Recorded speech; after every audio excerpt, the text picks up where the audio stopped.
Hello students, welcome to the fourth lecture of the chapter Chemical Coordination and Integration. I am Harish Kumar और इस lecture में हम mechanism of hormone action वाला जो हमारा टॉपिक था इसको कंटिन्यू करेंगे। ठीक है, पार्ट 2 देखेंगे इस टॉपिक का। चलो तो लेक्चर शुरू करते हैं। चलिए स्टूडेंट, आपको याद होगा पिछले लेक्चर में हमने दो तरह के हार्मोन देखे थे on the basis of solubility. याद करो, एक था लिपिड सॉल्युबल हार्मोन, एक था water soluble hormone. Lipid soluble hormone का एग्जाम्पल था steroid hormone and thyroid hormone, और वाटर सॉल्युबल हार्मोन का एग्जाम्पल था amino acid derived hormone and peptide या प्रोटीन डिराइव्ड हार्मोन। राइट, याद होगा आपको। अब इस लेक्चर में हम lipid soluble hormone and water soluble hormone का मैकेनिज्म ऑफ एक्शन देखेंगे। ठीक है, किस तरीके से ये दोनों तरह के हार्मोन अपना इफेक्ट शो करते हैं टारगेट टिश्यू पे। ठीक है, किस तरीके से मैकेनिज्म ऑफ एक्शन। ठीक है, उनके एक्शन का क्या मैकेनिज्म है lipid soluble and water soluble hormone का, वो चीज़ हम समझने वाले हैं। तो सुनिएगा, सबसे पहले बात करते हैं मैकेनिज्म ऑफ हार्मोन एक्शन में लिपिड सॉल्युबल हार्मोन्स के मैकेनिज्म ऑफ एक्शन की बात करते हैं। ठीक है, हम क्या पढ़ने जा रहे हैं, मैकेनिज्म ऑफ हार्मोन एक्शन। कौन से हार्मोन का mechanism of action, lipid soluble hormone का।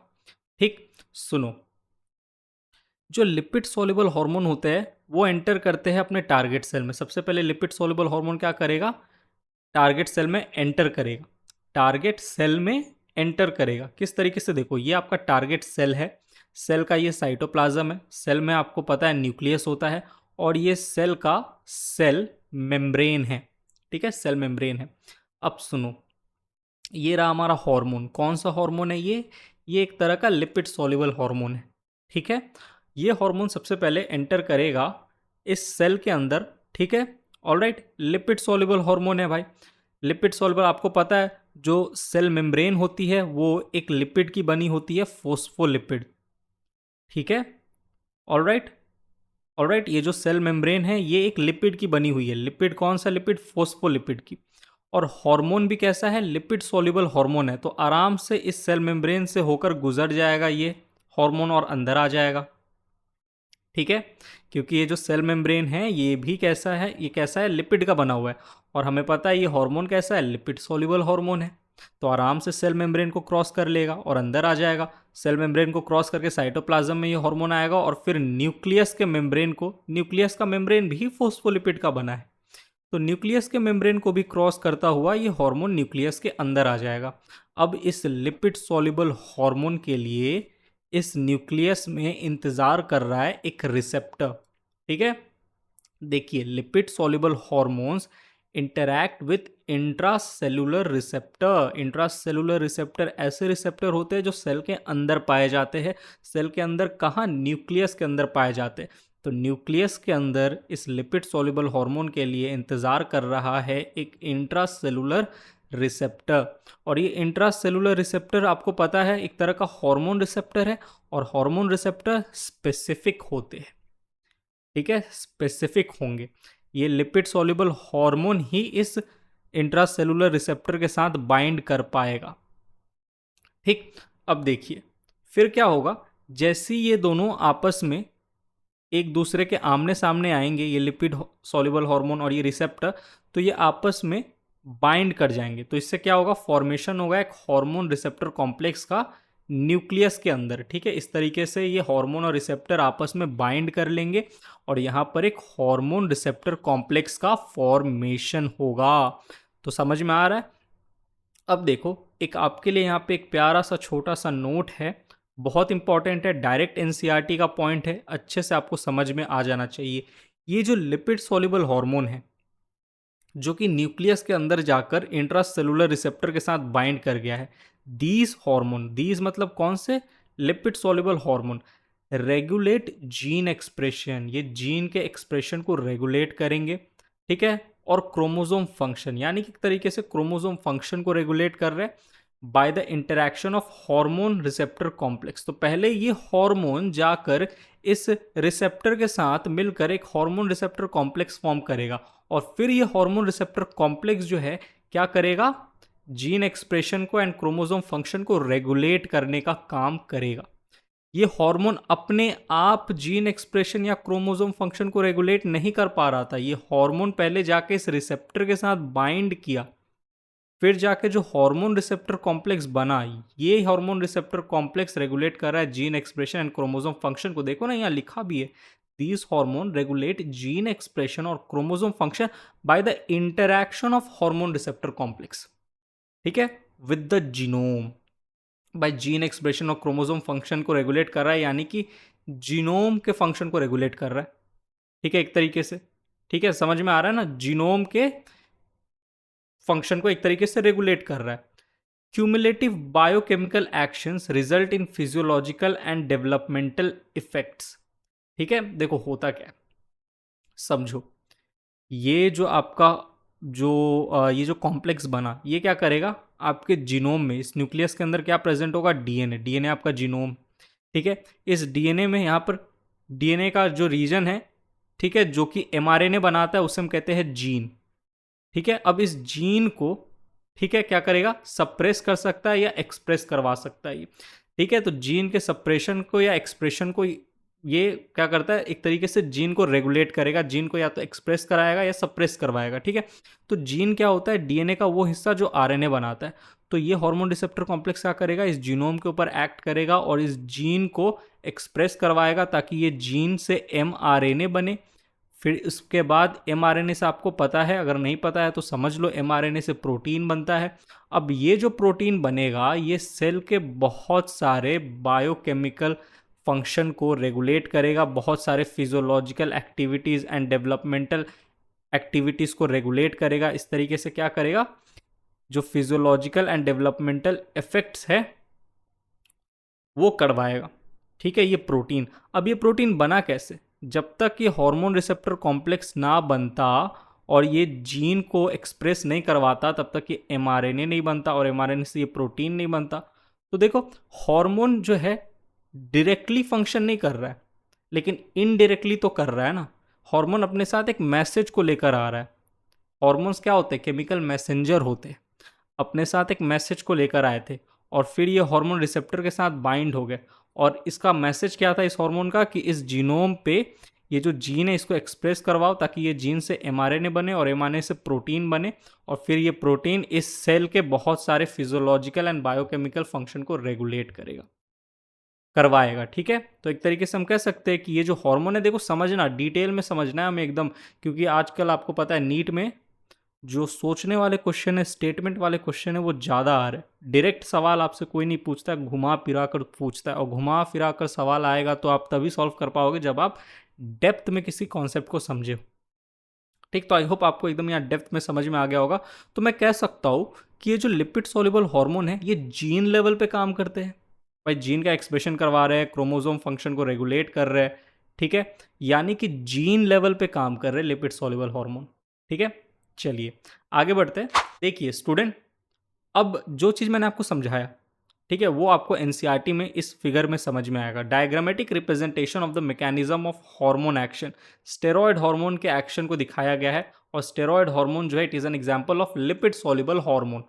ठीक है, तो बेसिकली लिपिड सॉल्युबल हार्मोन का मैकेनिज्म ऑफ एक्शन समझाया है स्टेरॉयड हार्मोन को एग्जाम्पल लेकर। अरे लिपिड सॉल्युबल हार्मोन का एग्जांपल स्टेरॉयड हार्मोन ही तो है, तो स्टेरॉयड हार्मोन को लेकर समझा दिया आपको mechanism of lipid soluble hormone action. ठीक, देखो यहाँ पर हार्मोन क्या है, एस्ट्रोजन है। एस्ट्रोजन एक तरह का स्टेरॉयड हार्मोन है। ठीक है, एक तरह का लिपिड सॉल्युबल हार्मोन है। ठीक, और ये हार्मोन का टारगेट सेल क्या है, यूटेरिन सेल, यूटेरस का सेल। ठीक है, यूटेरस का सेल जो है ये एस्ट्रोजन का टारगेट सेल होता है। ठीक है, तो यहाँ पे यूटेरिन का सेल मेम्ब्रेन होगा। ठीक है, ये सेल मेम्ब्रेन है जो कि किसका बना है, फोस्फोलिपिड का। ठीक, फोस्फोलिपिड का। और भाई साहब आपको पता है कि ये जो एस्ट्रोजन है, it is a lipid soluble hormone, तो आराम से इस सेल मेम्ब्रेन को क्रॉस करके अंदर आ जाएगा। और फिर ये जो न्यूक्लियस का जो मेम्ब्रेन है, ये भी फोस्फोलिपिड का बना है। तो न्यूक्लियस के इस मेम्ब्रेन को क्रॉस कर कर भी ये जो एस्ट्रोजन हार्मोन है, ये अंदर आ जाएगा। ठीक है, चलिए अंदर आके इस जीनोम, ये जो आपका जीनोम है, जो डीएनए है, ठीक है, डीएनए का वो रीजन जो एमआरएनए बनाए उसे हम कहते हैं जीन। तो यहाँ पर जो जीन है, ठीक है, डीएनए का वो हिस्सा जो एमआरएनए बनाए उसे कहते हैं जीन। तो जीन को क्या करेगा, एक्सप्रेस करेगा, जीन को रेगुलेट करेगा, जीन का एक्सप्रेशन कराएगा ताकि इस जीन से एमआरएनए बने। एमआरएनए से प्रोटीन बनेगा और ये प्रोटीन फिर फिजियोलॉजिकल रिस्पॉन्सेस कराएंगे इस सेल के अंदर, यानी कि टिश्यू का ग्रोथ होगा एंड डिफ्रेंसिएशन होगा। ठीक है, टिश्यू का ग्रोथ होगा और डिफ्रेंसिएशन होगा। तो ये फिजियोलॉजिकल रिस्पॉन्स कब हो पाया? जब ये प्रोटीन बना। अब ये प्रोटीन कब बना? जब ये एमआरएनए बना। ये एमआरएनए कब बना? जब इस जीन का एक्सप्रेशन हुआ। अब इस जीन के एक्सप्रेशन को रेगुलेट किसने किया? ये हार्मोन रिसेप्टर कॉम्प्लेक्स ने। ठीक है, ये हार्मोन रिसेप्टर कॉम्प्लेक्स ने इस जीन का एक्सप्रेशन करवाया। ठीक है, तो हार्मोन अपने साथ एक मैसेज को लेकर आया था कि यूटेरस का जो सेल है, इसका जो जीनोम है, इसमें जो जीन है, उसका एक्सप्रेशन कराना है। तो मैं कह सकता हूँ कि जो लिपिड सॉल्युबल हार्मोन होते हैं, दे एक्ट्स ऑन जीन लेवल पे काम करते हैं। ठीक है, चलिए, आई होप आपको ये समझ में आ रहा होगा topic. Moving on to the next slide. अब स्टूडेंट बात करते हैं वाटर सॉल्युबल हार्मोन की। अरे वाटर सॉल्युबल हार्मोन का भी तो हमें मैकेनिज्म ऑफ एक्शन समझना है कि किस तरीके से ये अपना एक्शन परफॉर्म करता है। वाटर सॉल्युबल हार्मोन किस तरीके से अपना इफेक्ट शो करता है। तो देखो, hormone receptor complex is formed on sale membrane. सबसे पहले क्या होगा? वाटर सॉल्युबल हार्मोन जो है ये रिसेप्टर के साथ मिलकर एक हार्मोन रिसेप्टर कॉम्प्लेक्स बनाएगा। तो देखो यहाँ पर मैंने बना दिया एक सेल का साइटोप्लाज्म, सेल में न्यूक्लियस, यहाँ पर ये रहा सेल मेम्ब्रेन। ठीक है, सेल मेम्ब्रेन किसका बना है? फोस्फोलिपिड का बना है। ठीक है, फोस्फोलिपिड का बना है। ये रहा हार्मोन, यहाँ पर ये रहा। अब ये हार्मोन अंदर जा ही नहीं पाएगा। क्यों नहीं जा पाएगा? क्योंकि हार्मोन जो है ये वाटर सॉल्युबल हार्मोन है। वाटर में सॉल्युबल हो सकता है, लिपिड में नहीं हो सकता सॉल्युबल। इसीलिए इस सेल मेम्ब्रेन को क्रॉस करके ये हार्मोन अंदर जा ही नहीं सकता, क्योंकि ये जो मेम्ब्रेन है ये तो फोस्फोलिपिड, एक तरीके का लिपिड है। फोस्फोलिपिड, लिपिड का बना हुआ है ये मेम्ब्रेन, सेल मेम्ब्रेन। कौन से लिपिड का? फोस्फोलिपिड का। और हार्मोन कैसा है? वाटर सॉल्युबल हार्मोन है, लिपिड में सॉल्युबल होकर सेल के अंदर नहीं जा पाएगा। ठीक है, तो सेल मेम्ब्रेन पर ही ये रह जाएगा, ये वाटर सॉल्युबल हार्मोन। लेकिन अच्छी बात यहाँ पर क्या है, क्या मैंने आपको एक तरह का रिसेप्टर पढ़ाया था जो कि मेम्ब्रेन बाउंड रिसेप्टर होता है। ये सेल मेम्ब्रेन पे पाए जाते हैं। तो इस वाटर सॉल्युबल हार्मोन के लिए जो इस सेल के मेम्ब्रेन पे एक रिसेप्टर इंतजार कर रहा होता है, जो कि मेम्ब्रेन बाउंड रिसेप्टर है, सेल मेम्ब्रेन पे पाया जाएगा। ठीक है, तो हार्मोन और मेम्ब्रेन बाउंड रिसेप्टर कांटेक्ट में आए, बाइंडिंग हुआ। ठीक है, बाइंडिंग हुआ दोनों के बीच में, तो हार्मोन रिसेप्टर कॉम्प्लेक्स बना। ठीक है, इस बार जो हार्मोन रिसेप्टर कॉम्प्लेक्स बना है, कहाँ बना है? सेल मेम्ब्रेन पे। तो वाटर सॉल्युबल हार्मोन जो होंगे ये हार्मोन रिसेप्टर कॉम्प्लेक्स कहाँ बनाएंगे? सेल मेम्ब्रेन पे। और लिपिड सॉल्युबल हार्मोन होंगे ये हार्मोन रिसेप्टर कॉम्प्लेक्स कहाँ बनाएंगे? न्यूक्लियस के अंदर। ठीक है, चलिए देखिए अब क्या होता है। अब सुनिए, ये हार्मोन तो अंदर जा नहीं सकता। ठीक है, अंदर जा नहीं सकता ये हार्मोन कहाँ रहेगा? मेम्ब्रेन पे ही रहेगा। तो मेम्ब्रेन पे ये हार्मोन मेम्ब्रेन बाउंड रिसेप्टर के साथ बाइंड होकर एक हार्मोन रिसेप्टर कॉम्प्लेक्स बनाएगा। और ये हार्मोन रिसेप्टर कॉम्प्लेक्स क्या करता है? ये हार्मोन रिसेप्टर कॉम्प्लेक्स जी प्रोटीन नामक एक प्रोटीन होता है इसी सेल मेम्ब्रेन पे, उसको एक्टिवेट करा देता है। ठीक है, तो hormone receptor complex is formed on sale membrane and this hormone receptor complex what it does, it activates ji protein जो कि सेल मेम्ब्रेन पे प्रेजेंट है। ठीक, अब हार्मोन सीधा अपने अंदर नहीं जा सकता। तो ये जो मैसेज लाया है अपने साथ हार्मोन, आपको पता है मैसेंजर होते हैं, मैसेज लाए होंगे, किसी तरह का एक फंक्शन करवाना होगा, उसका मैसेज लाए होंगे। अब ये मैसेज किसी तरह तो सेल के अंदर पहुंचाना है। तो ये क्या करेंगे? अब हार्मोन तो अंदर जा नहीं सकता, तो ये हार्मोन क्या करेगा? मेम्ब्रेन बाउंड रिसेप्टर के साथ बाइंड होकर हार्मोन रिसेप्टर कॉम्प्लेक्स बनाएगा और फिर जी प्रोटीन को एक्टिवेट करा देगा। जैसे ये जी प्रोटीन एक्टिवेट होगा, अब ये जी प्रोटीन खुद एक्टिवेट होने के बाद ये जी प्रोटीन एक्टिवेट कर देगा एडिनाइल साइक्लेज नामक एक एंजाइम को, एडिनाइल साइक्लेज एंजाइम। अब जैसे ये एडिनाइल साइक्लेज एंजाइम एक्टिवेट होगा, ये एंजाइम क्या करता है? जो एटीपी प्रेजेंट होता है ना सेल के अंदर, एटीपी, उसको तोड़ देता है इनटू साइक्लिक एएमपी। एटीपी को तोड़ दिया साइक्लिक एएमपी में। एटीपी क्या? एडिनोसिन ट्राइफॉस्फेट को तोड़ दिया साइक्लिक एडिनोसिन मोनोफॉस्फेट में। ठीक है, किसने? इस एडिनाइल एंजाइम ने। अब ये एडिनाइल साइक्लेज एंजाइम को एक्टिवेट किसने किया था? जी प्रोटीन ने। जी प्रोटीन को किसने एक्टिवेट किया था? इस हार्मोन रिसेप्टर कॉम्प्लेक्स ने। ठीक है, अब ये जो साइक्लिक एएमपी है ना, ये साइक्लिक एएमपी यहाँ पर सेकेंडरी मैसेंजर की तरह काम करता है। भाई प्राइमरी मैसेंजर कौन था?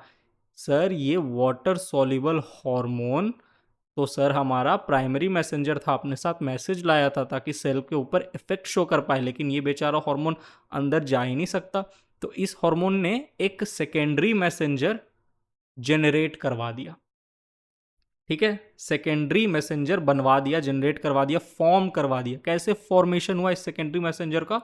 देखो आप, जी प्रोटीन बना, एडेनिल साइक्लेज एंजाइम एक्टिवेट हुआ, जी प्रोटीन एक्टिवेट हुआ, बना नहीं, सॉरी गलती बोल दिया मैंने, जी प्रोटीन तो पहले से यहाँ रहता है, बस इस जी प्रोटीन को एक्टिवेट कराना है, तो उसके लिए हार्मोन रिसेप्टर कॉम्प्लेक्स करेगा जी प्रोटीन को एक्टिवेट, ठीक है। तो ये जो सेकेंडरी मैसेंजर बना है, अब देखिए क्या होता है, अगेन पूरा एकदम प्योर एनसीईआरटी का लाइन, ठीक है।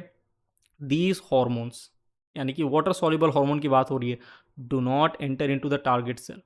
Normally these hormones interact with the membrane bound receptor.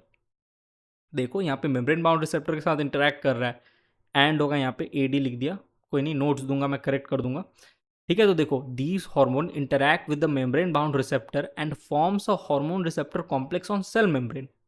These hormones generate second messenger या secondary messenger which in turn regulate cellular metabolism, ठीक है। अब ये सेकेंडरी मैसेंजर क्या करेंगे, इस सेल के मेटाबॉलिज्म को रेगुलेट करेंगे। हार्मोन डायरेक्टली, जो वाटर सॉल्युबल हार्मोन था वो डायरेक्टली रेगुलेट नहीं कर पा रहा था सेलुलर मेटाबॉलिज्म को, सेल के सेलुलर मेटाबॉलिज्म को, तो इसने क्या किया, एक सेकेंडरी मैसेंजर को जनरेट करवा दिया, ठीक है, फॉर्मेशन करा दिया एक सेकेंडरी मैसेंजर का। यहाँ पे देखो लिखा है जनरेट सेकेंडरी मैसेंजर, ठीक। चलिए अब मैं थोड़ा इधर आ जाता हूँ, ठीक है। अब सुनिए, ये जो सेकेंडरी मैसेंजर है ये क्या क्या हो सकते हैं, कौन कौन से ऐसे सब्सटेंस या कंपोनेंट है सेल के अंदर जो कि सेकेंडरी मैसेंजर या सेकेंड मैसेंजर की तरह काम कर सकते हैं। तो सर पहले तो आपने हमें साइक्लिक एएमपी बता ही दिया, ये तो हमें हमेशा याद रहेगा। Cyclic AMP can acts as a secondary messenger, लेकिन साइक्लिक एएमपी के साथ साथ calcium ion and inositol triphosphate, ये दोनों भी सेकेंडरी मैसेंजर की तरह काम कर सकते हैं एक सेल के अंदर, ठीक है। चलिए आगे देखिए, शर्तें है कि इन्हें पहले जनरेट करवाना होगा। ऑलराइट, ये जनरेट कब होंगे, जनरेट होंगे जब हार्मोन रिसेप्टर कॉम्प्लेक्स जो है वो जी प्रोटीन को एक्टिवेट करेगा, ठीक। उसके बाद आपको सारा प्रोसेस आगे का पता ही है। तो सेकेंडरी मैसेंजर पहले जनरेट कराना होगा, और ये सेकेंडरी मैसेंजर फिर जाकर आगे सेलुलर मेटाबॉलिज्म को रेगुलेट करने का काम करते हैं। ऑलराइट, अब आगे देखिए, एक नोट है यहाँ पर, बहुत इंपॉर्टेंट नोट है, the action of lipid soluble hormone. जो भी हमने पिछले स्लाइड में देखा था, लिपिड सॉल्युबल हार्मोन का जो एक्शन होता है ना, बड़ा ही स्लो होता है एंड लॉन्ग लास्टिंग होता है। धीरे धीरे होगा कोई भी चीज़ तो बहुत समय तक होगा। तो लिपिड सॉल्युबल हार्मोन का जो एक्शन है वो स्लो है, ठीक है, और लॉन्ग लास्टिंग है as compare to the water soluble hormone. और वाटर सॉल्युबल हार्मोन का जो एक्शन है वो बहुत फास्ट है as compare to lipid soluble hormone, ठीक है। तो slow and long lasting action किसका होता है, लिपिड सॉल्युबल हार्मोन का, ठीक है। वाटर सॉल्युबल हार्मोन का जो एक्शन है वो फास्ट होगा, ठीक है। ऑलराइट, चलिए आगे बढ़ते हैं, moving on to the next slide. Now student, वही डायग्रामेटिक रिप्रेजेंटेशन देख लेते हैं of the mechanism of hormone action. और कौन सा हार्मोन का हम मैकेनिज्म ऑफ एक्शन देख रहे हैं, प्रोटीन हार्मोन का। और मैंने आपको कहा था protein hormone, peptide hormone, amino acid derived hormone, यानी कि अमाइनो एसिड हार्मोन, ये सब के सब हार्मोन जो है क्या होते हैं, वाटर सॉल्युबल होते हैं।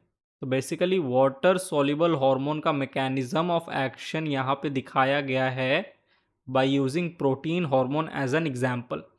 प्रोटीन हार्मोन में से आपको पता है प्रोटीन हार्मोन एफएसएच एक तरह का प्रोटीन हार्मोन है।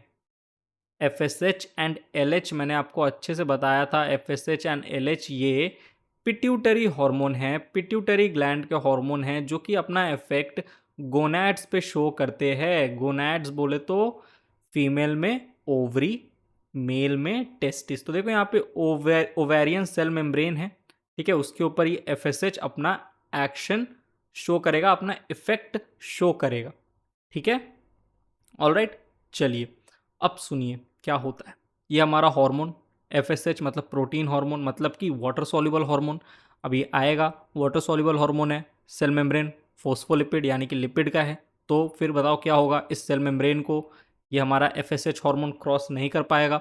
लेकिन अच्छी बात क्या है, इस एफएसएच के लिए यहाँ पर इस सेल मेम्ब्रेन पे एक मेम्ब्रेन बाउंड रिसेप्टर प्रेजेंट है, ठीक है, जो कि स्पेसिफिक होता है। इस रिसेप्टर के साथ एफएसएच हार्मोन ही आकर कॉम्प्लेक्स बना सकता है, कोई और नहीं बना पाएगा। आपको पता है, मैंने कहा था जो हार्मोन रिसेप्टर्स होते हैं वो स्पेसिफिक होते हैं, ठीक है। तो इस रिसेप्टर के साथ यहाँ एफएसएच ही बाइंड कर सकता है। तो जैसे ही एफएसएच ब्लड से तैरता तैरता होता हुआ आएगा, ब्लड में घूमता फिरता होते हुए आएगा, जैसे ही यहाँ ओवरी के सेल मेम्ब्रेन तक, ओवेरियन सेल मेम्ब्रेन तक पहुंचेगा, तो एफएसएच के लिए इंतजार कर रहा है मेम्ब्रेन बाउंड रिसेप्टर। ये रहा मेम्ब्रेन बाउंड रिसेप्टर, इसके साथ ये एफएसएच जुड़ जाएगा तो एक हार्मोन रिसेप्टर कॉम्प्लेक्स बनेगा। ये सबसे पहला रिस्पॉन्स है, हार्मोन रिसेप्टर कॉम्प्लेक्स का बनना पहला रिस्पॉन्स है, ठीक है। ठीक, उसके बाद क्या होगा, जैसी यहाँ पर ये दोनों मतलब हार्मोन रिसेप्टर कॉम्प्लेक्स बनेगा, उसके बाद आपको पता है आगे क्या होगा, याद करो। उसके बाद आपका वो जी प्रोटीन बनेगा। जी प्रोटीन जो है वो एडिनाइल साइक्लेज एंजाइम को एक्टिवेट करेगा। जी प्रोटीन बनेगा नहीं, मतलब जी प्रोटीन तो पहले से यहाँ पर था, जी प्रोटीन को एक्टिवेट करना है। तो जी प्रोटीन एक्टिवेट कब होगा, फर्स्ट रिस्पॉन्स, रिस्पॉन्स 1 के समय क्या क्या होता है, ये हार्मोन रिसेप्टर कॉम्प्लेक्स जी प्रोटीन को एक्टिवेट कराता है, ठीक है। और जी प्रोटीन फिर जो है ये एक एंजाइम को एक्टिवेट कराता है जो कि है एडिनाइल साइक्लेज एंजाइम। अब ये एडिनाइल साइक्लेज एंजाइम क्या करेगा, एटीपी को तोड़ देगा साइक्लिक एएमपी में, साइक्लिक एएमपी में, ठीक है। तो रेस्पॉन्स 1 के समय क्या हुआ, जी प्रोटीन एक्टिवेट हुआ, जी प्रोटीन एक्टिवेट हुआ, उसने एडिनाइल साइक्लेज एंजाइम को एक्टिवेट किया, और उसके बाद जनरेशन हुआ सेकेंड मैसेंजर का, सेकेंडरी मैसेंजर का, जो कि है साइक्लिक एएमपी। कब, जब एटीपी को तोड़ा गया, ठीक है, तब जाके आपको साइक्लिक एएमपी मिला। और इस एटीपी को तोड़ने में किसने मदद की, इस एडिनाइल साइक्लेज एंजाइम ने। और इसको एक्टिवेट किसने किया, जी प्रोटीन ने। जी प्रोटीन को एक्टिवेट किसने किया, हार्मोन रिसेप्टर कॉम्प्लेक्स ने, ठीक है। अब ये जो साइक्लिक एएमपी है, सेकेंडरी मैसेंजर, मैंने आपको कहा था साइक्लिक एएमपी हो सकता है, कैल्शियम आयन भी सेकेंडरी मैसेंजर की तरह काम करते हैं एक सेल के अंदर। और एक और क्या था, याद करो, और एक था, मैं खुद भूल गया, इनोसिटॉल ट्राइफॉस्फेट ठीक है, इनोसिटॉल ट्राइफॉस्फेट। चलिए आगे बढ़ते हैं। ऑलराइट, तो देखो साइक्लिक एमपी या कैल्शियम आयन, अब ये क्या करेंगे, ये जो सेकेंडरी मैसेंजर बने हैं ये बायोकेमिकल रिस्पॉन्स कराएंगे सेल के अंदर। सेल के अंदर एक बायोकेमिकल रिस्पॉन्स जनरेट होगा, ठीक है। और ये बायोकेमिकल रिस्पॉन्स के कारण सेल के अंदर फिजियोलॉजिकल रिस्पॉन्सेज देखने को मिलेंगे, जैसे कि ओवेरियन ग्रोथ, ठीक है। ऑलराइट, इस ओवेरियन का क्या होगा, ग्रोथ, ओवरी का ग्रोथ होगा, ओवेरियन ग्रोथ आपको देखने को मिलेगा। ऑलराइट, ओवरी का ग्रोथ होगा।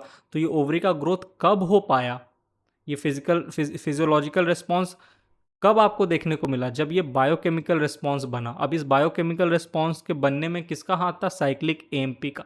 साइक्लिक एएमपी और या फिर सेकेंडरी मैसेंजर हम इसे कह सकते हैं। इसको बनाया किसने, एडिनाइल साइक्लेज एंजाइम ने एटीपी को तोड़ा और साइक्लिक एएमपी बना। एडिनाइल साइक्लेज एंजाइम को एक्टिवेट किसने किया, जी प्रोटीन ने। जी प्रोटीन को किसने एक्टिवेट किया, हार्मोन रिसेप्टर कॉम्प्लेक्स ने। हार्मोन रिसेप्टर कॉम्प्लेक्स कब बना, जब ये एफएसएच हार्मोन आकर बाइंड हुआ मेम्ब्रेन बाउंड रिसेप्टर के साथ, तब जाके। तो देखो हार्मोन जो मैसेज लाया था, हार्मोन डायरेक्टली अपना मैसेज नहीं पहुंचा पाया, तो इसने एक सेकेंडरी मैसेंजर का जनरेशन करवा दिया, ठीक है। तो सेकेंडरी मैसेंजर का जनरेशन आपको कब देखने को मिलेगा, जब कौन से हार्मोन अपना एक्शन शो कर रहे हैं, वाटर सॉल्युबल हार्मोन, ठीक। समझ में आ रहा है ना, एकदम डिटेल में समझ रहे हो ना। चलिए आगे बढ़ते हैं, moving on to the next slide. अब स्टूडेंट कुछ नहीं करेंगे, हम बहुत सीधा सा काम करेंगे। Lipid soluble hormone and water soluble hormone का एक कंपैरिजन करेंगे, छोटा सा, कुछ टफ नहीं है, सारी बातें आप खुद बता दोगे, आपको खुद समझ में आ जाएगा। Lipid soluble hormone binds with intracellular receptor, हाँ सर अभी आपने बोला था न्यूक्लियस के अंदर प्रेजेंट होता है, ठीक है। इंट्रासेलुलर रिसेप्टर उसी के साथ लिपिड सॉल्युबल हार्मोन बाइंड करता है। Water soluble hormone binds with membrane bound receptor, ठीक है। Lipid soluble hormone target cell के अंदर एंटर कर जाता है, लेकिन water soluble hormone target cell के अंदर एंटर नहीं कर पाता है, does not enters into the target cell, ठीक है। Hormone receptor complex is formed inside the nucleus. Lipid soluble hormone जो है वो कहाँ पर हार्मोन रिसेप्टर कॉम्प्लेक्स बनाएगा, न्यूक्लियस के अंदर। लेकिन वाटर सॉल्युबल हार्मोन कहाँ पर हार्मोन रिसेप्टर कॉम्प्लेक्स बनाएंगे, सेल मेम्ब्रेन के ऊपर, ठीक है। तो hormone receptor complex is formed on the cell membrane.